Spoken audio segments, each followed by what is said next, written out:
you were fantastic in that movie. You've been in so many movies. Yeah. How many, do you know? 1,000. Let me run through a few of the titles, just to refresh people. There's Something About Mary, Eat, Pray, Love, Kong Skull Island, Step Brothers, Burn After Reading, Flirting with Disaster, Silverado, The Witches of Eastwick, 6 Feet Under on television, The Sound of Winter, Melvin's Way, Tidy Whities, The Shovel and the Rake. I made 4 of those up, and... Yeah. But I auditioned for all. You auditioned for those. Do you do a lot of auditions? Because you live in Rhode Island, right? Yeah, I did. You don't have to audition anymore, Well, right? no, there was a time I lived in Rhode Island, and they'd call you to New York to come in and read. This is back before they had the Acela Express. It was just the regular train. Took about 4 hours on a good day, 5 maybe. And you'd just go in for the audition? You'd go in and you'd walk in for the audition, and you'd say, freeze, thank you. That was it. And get back on the bus? 5 hours on the train going home. Wow. Whoa, well, it paid off. It worked out. What do people recognize you from most? What do they, when they meet depends you? on the age. Step Brothers, you know, a lot of young Step Brothers. And do people give you the... Yeah, the other it's happened 3 days ago. Guy said to me, "Do I know you, right?" I said, "No, you don't." Yeah, no, I know you. I said, "No, you don't know me." He said, "Yeah, I know." I said, "Okay, I'm an actor." He said, "Oh no, oh yeah, no. I saw you on TV the other day. No, you're a supporting actor."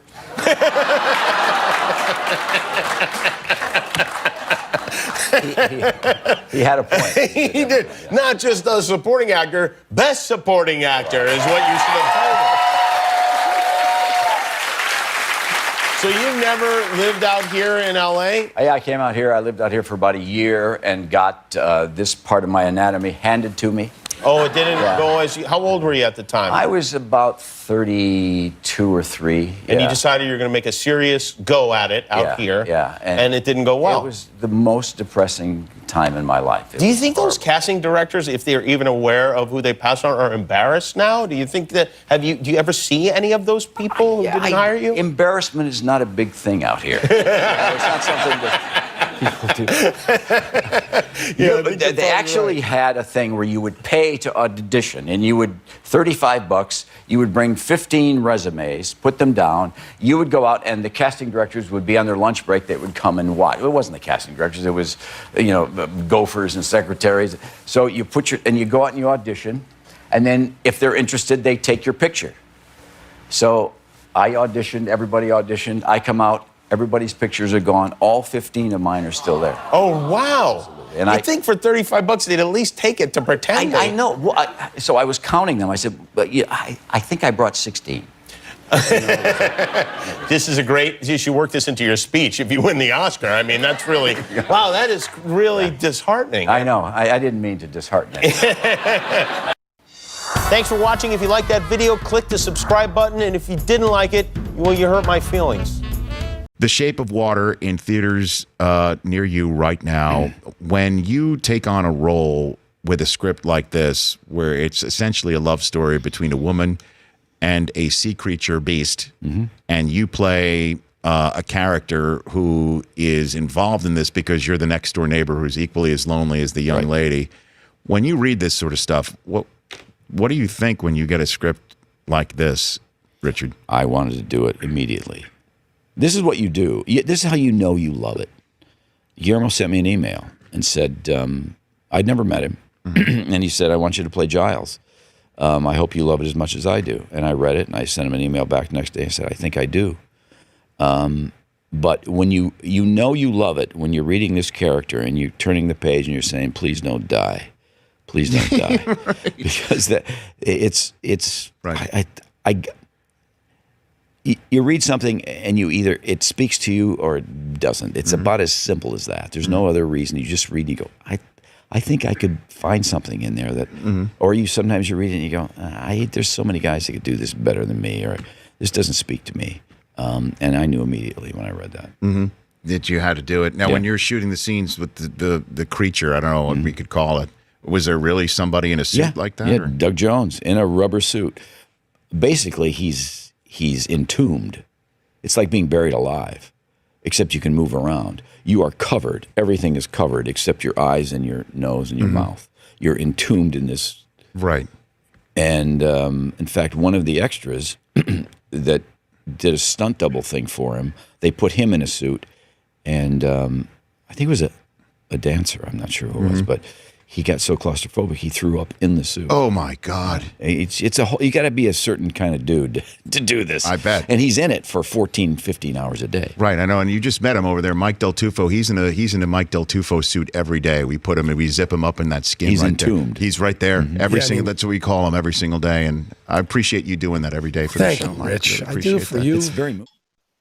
Richard Jenkins just finished watching Olive Kitteridge a few weeks ago on HBO, a 4-hour miniseries that I think is going to do really well at the upcoming Golden Globes and SAG Awards and next year at the Emmy Awards. But just tell me about Henry. What were your, as you read the script and as you prepared to play him, tell us about your thoughts about Henry. Well, when I read it, I loved it. First of all, I thought it was just amazing.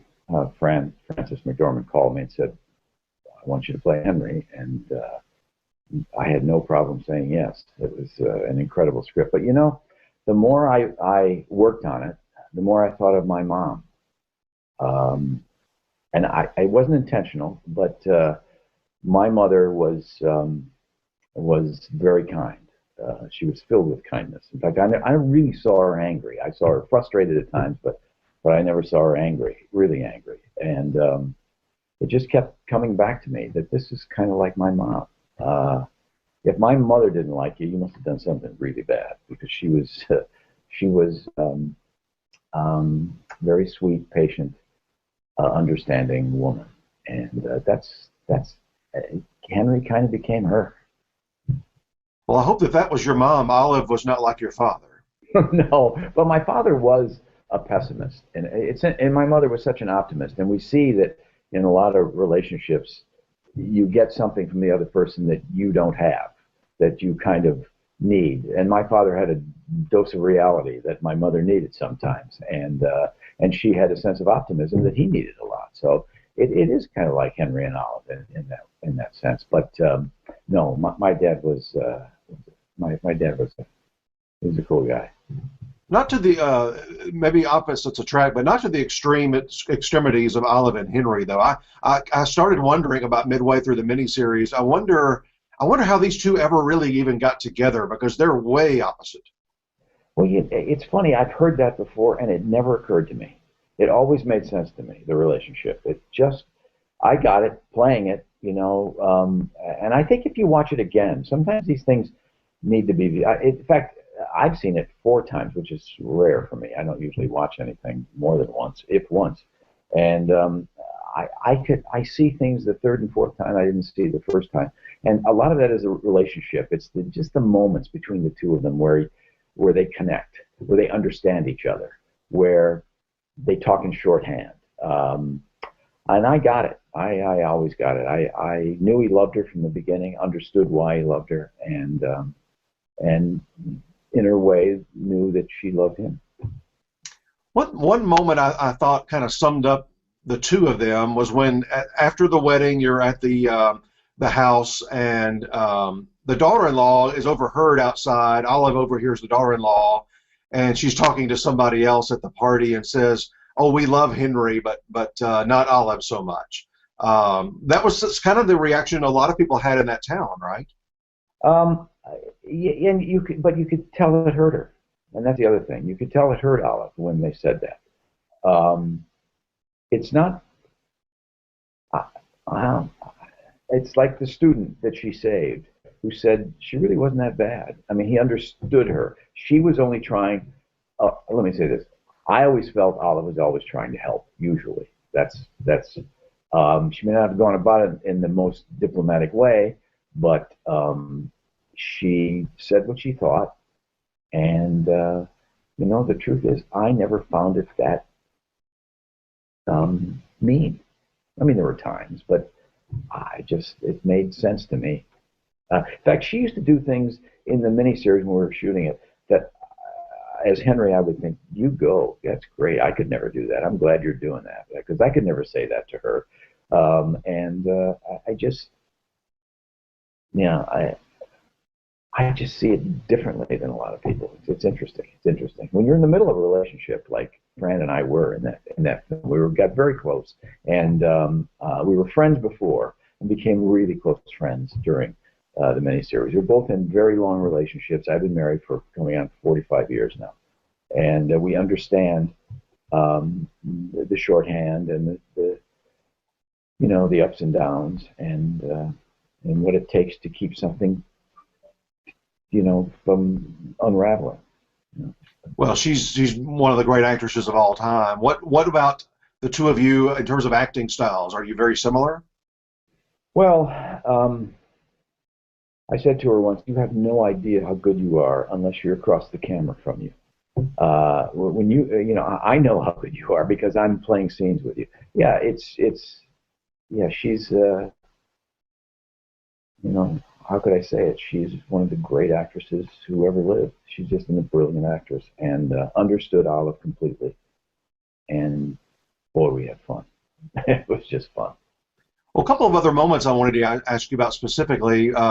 You put up with a lot. Henry puts up with a lot, but boy, the real feelings come out on that hospital floor between the two of you. I mean, it's hurtful. It's hurtful what we say to each other.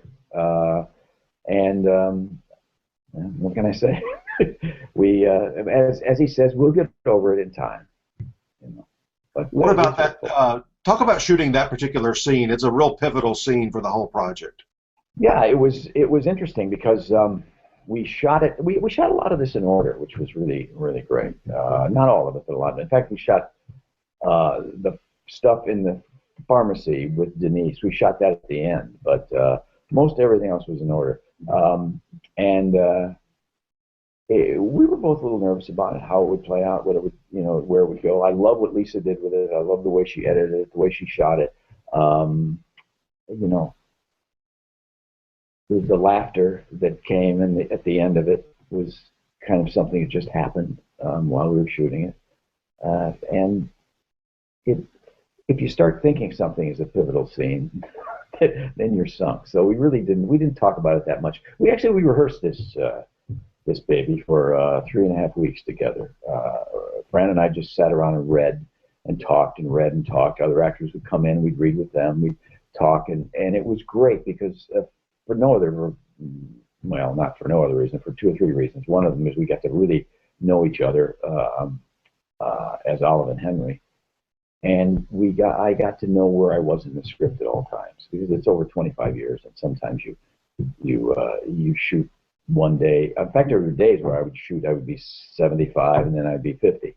So you have to keep it straight, and for me, it's a little difficult sometimes. So that rehearsal was really helpful.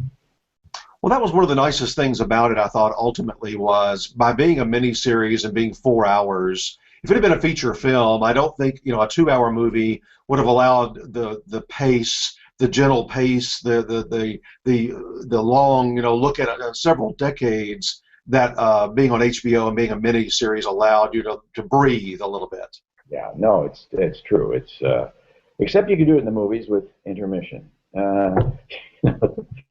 Which is what we did at the Venice Film Festival. They showed the first 2 hours, took an intermission. If people went out, got something to eat, came back, and watched the next 2. It is a long movie. That's what it is,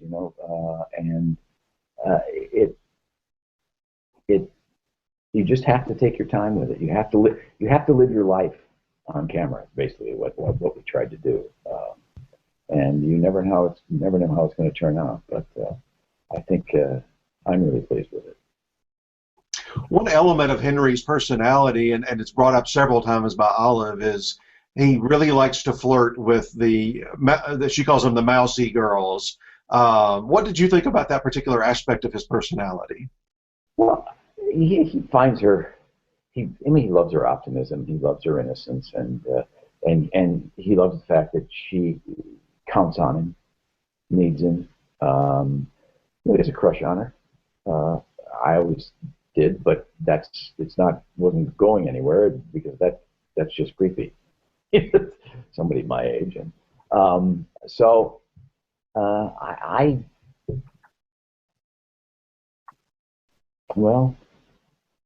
it was a tough thing to negotiate. I stopped thinking about it and just kind of jumped in and did the scenes the way I thought they should be played. I mean, the way they came at me anyway.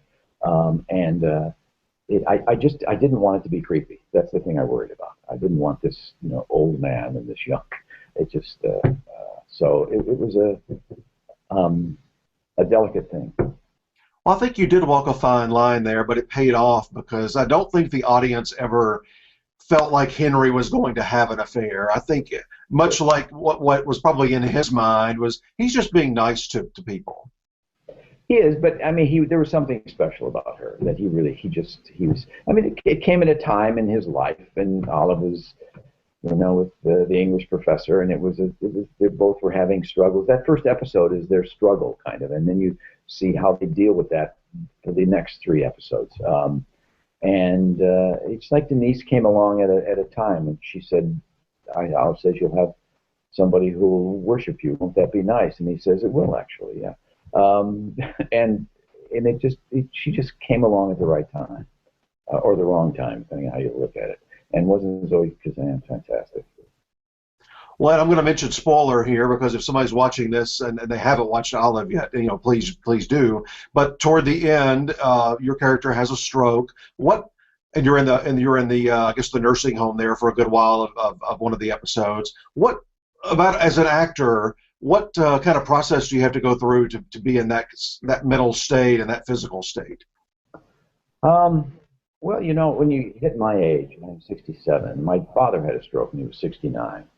So it cuts close to the bone. And I remember him. I remember going to the hospital and seeing him lose movement in his side of his face and his hand. And he said, I can't move my hand. And 5 minutes later, he couldn't move his arm. And you just saw it happening. And it's terrifying. And so that, I mean, I understand. I didn't want the audience to know one way or the other if he was understanding or not, if he was connecting or not. I thought it would be more interesting if they didn't know. Olive thinks he does. Christopher says he's fried. So that's really what I was interested in is not giving it away. And if he could, and being trapped in that body so you can't communicate, which I thought was kind of interesting. That was a fine line to walk again. I mean, I didn't know as a viewer either, and I thought at some point maybe they would let us know or there would be some indication, but there really wasn't. No, it's life. It's life. But you do see Olive switch over into a whole other different kind of person when she's needed, when it's necessary for her to do that. Well, it's I think Henry knew that Olive. There were times when that Olive was around, and I think if you see that, as opposed to it being, this is something she's never done before, I think she has. I think maybe when they were younger, when they started their relationship, when you see her with Christopher when he's a little boy, when he's sick in bed, and it's a different person, and I always thought that this was kind of maybe closer to the Olive that I saw when we were younger. I want to ask you a couple of career questions. Oscar nomination for The Visitor a few years ago. Just talk about, we're an awards website, so we love chatting about those kinds of things. Talk about that whole season and what's involved and what was involved for you, really out in like political campaign mode there for a few months. Yeah, I mean, it came along, and it's not my favorite thing to do, I have to say. I'm not really great at it. But my wife said, if you're going to do this, do it. Don't complain. Do it. Enjoy it. And I have to say, it was a lot of fun. It was a lot. I got to meet a lot of great people. Go a lot of do interesting things. And I thought I actually thought the award ceremony themselves was pretty. We all sit around when the Academy Awards comes down. I go, oh, what's that? I don't know what that number is. Why are they doing that? When you see it, you realize how much effort and how much love the Academy puts into this, and it was incredibly impressive. Well, I've told so many people, just being around this for a few years now and following it, don't totally focus on the night of the Oscars. Enjoy the whole journey, because there's, like you say, there's so many interesting things to do and see, and I particularly love the Oscar nominee luncheon. I think it's just such a family affair. It's amazing. It's amazing, and you see people you haven't seen in sometimes 20 years, because it's a fairly small community, and you work with a lot of people, and behind the camera, in front of the camera, and sometimes you've done a movie 20 years ago with a DP or a casting director or an actor, and there they are. You see them again, and it was a lot of fun. I have to say, it was a lot of fun. Yeah. And that same year, you are nominated for the Screen Actors Guild Award, which for you, I bet, being in the Screen Actors Guild for so long, was probably just as valuable to you as the Oscar nomination. Yeah, it was. It was. You hear this all the time, to be nominated by your peers, but it's true. I mean, it's true. It's actors who look at your work and go, I like that, and that's pretty cool. Now, I'm assuming you've been an Academy member for a good while, voting every year. Is that correct? Yep. No, I don't remember when I joined, but I've been a while. It was before your nomination, though, several years before your nomination. I always like to ask this question when I've got an Oscar voter on with me, and you can be as specific as you want to be, or make it generic. Just talk about voting. Talk about what is, for you, doing this for a good while now in the business, when you're marking your X next to somebody's name, what impresses you in a performance that makes you want to vote for them?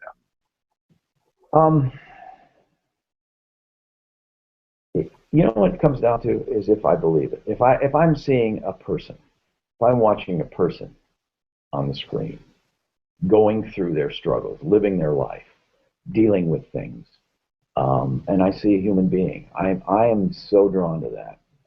I watch all day, and that's what I look for. I mean, I think it's what we all want, even though we don't know it sometimes. We all want to see. We all want to see a person dealing with whatever it is they're dealing with, and when you see it, you know it. Any particular past performances that or movies that you just really loved? That I've seen or that I've been in? Oh, let's just make it that you've seen. We can talk about some of the ones you've been in too, but particular ones that you thought, boy, I'm so glad they won the Oscar. That was, or I'm so glad they were nominated. That was very impressive. Well, gosh, if I, it's one of those things. If I start, I'm gonna hang up here. I'm gonna finish. I'm gonna go. Wait a minute. There's 26 more that I. Well, they know I'm putting you on the spot. Yeah. Well, I just think of something. I mean, there's so many great young actors now today. There's just a lot of great young actors. Joaquin Phoenix, I just think, is a fabulous actor. Jake Gyllenhaal, I think, is terrific. Josh Brolin. I mean, there's tons of really great actors and actresses. But I always look for people like Diane Wiest. Whatever she does, I adore, because I think she's really one of the great ones. Of course, Meryl Streep. I love Diane Keaton. I love watching her. I just think she breaks my heart and she moves me. And there's so many. There's just so many. And you go, everything Duvall does or Hackman did. Right? I mean, it's like Pacino. I mean, it's great. So many great actors. Who am I missing? Everybody. Your own co-star here. I just love the fact that a smaller film like Fargo, Frances McDormand, had just such a layered, honest performance that she won the Oscar for it. Well, she's one of the great ones. She's one of the great ones, and you see it in Olive, and you see her get a chance to take all of those years of experience and just say, here it is, folks, 4 hours living my life, and that's. I mean, it's extraordinary. Yeah, and Fran, which have you ever seen her on the stage? I have not seen her on stage. It's just amazing on the stage too. It's disheartening after a while. It's like, come on, Fran, do something bad. Do one bad role. What do you do? Well, I think a lot of us and a lot of film fans, TV fans would put you in that same group of all the people you just named, because when we see that you're going to be in a film, we know that at least one portion of that film is going to be good, if not the whole thing. Well, thank you. That's very nice. I appreciate it. Well, good luck with the awards coming up. I feel like I said before, you and Francis and the project itself are going to really be out there nominated for a lot of stuff, hopefully winning a lot of stuff, and appreciate your time today. Thank you, Chris. It was a pleasure talking to you.